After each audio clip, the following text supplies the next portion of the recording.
কেউ জানে না আমার কেন এমন হলো। কেন আমার দিন কাটে না, রাত কাটে না।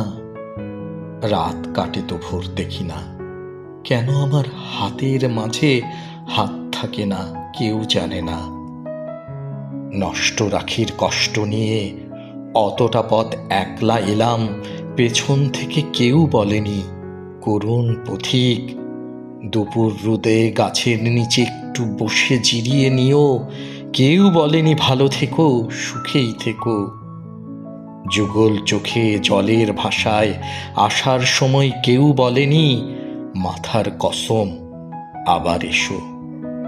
জন্মাবধি ভেতরে এক রঙিন পাখি কেঁদেই গেল, শুনল না কেউ ধ্রুপদী ডাক। চৈত্রাগুনে জ্বলে গেল আমার বুকের গেরস্থালি, বলল না কেউ তরুণ তাপস এইনি চারু শীতল কলস। লণ্ডভণ্ড হয়ে গেলাম তবু এলাম, ক্যাঙ্গারু তার শাবক নিয়ে যেমন করে বিপদ পেরোই, আমিও ঠিক তেমনি করে সভ্যতার শুভ্রতাকে বুকে নিয়েই দুঃসময়ে এতটা পথ একলা এলাম শুশ্রূষাহীন। কেউ ডাকেনি তবু এলাম, বলতে এলাম ভালোবাসি।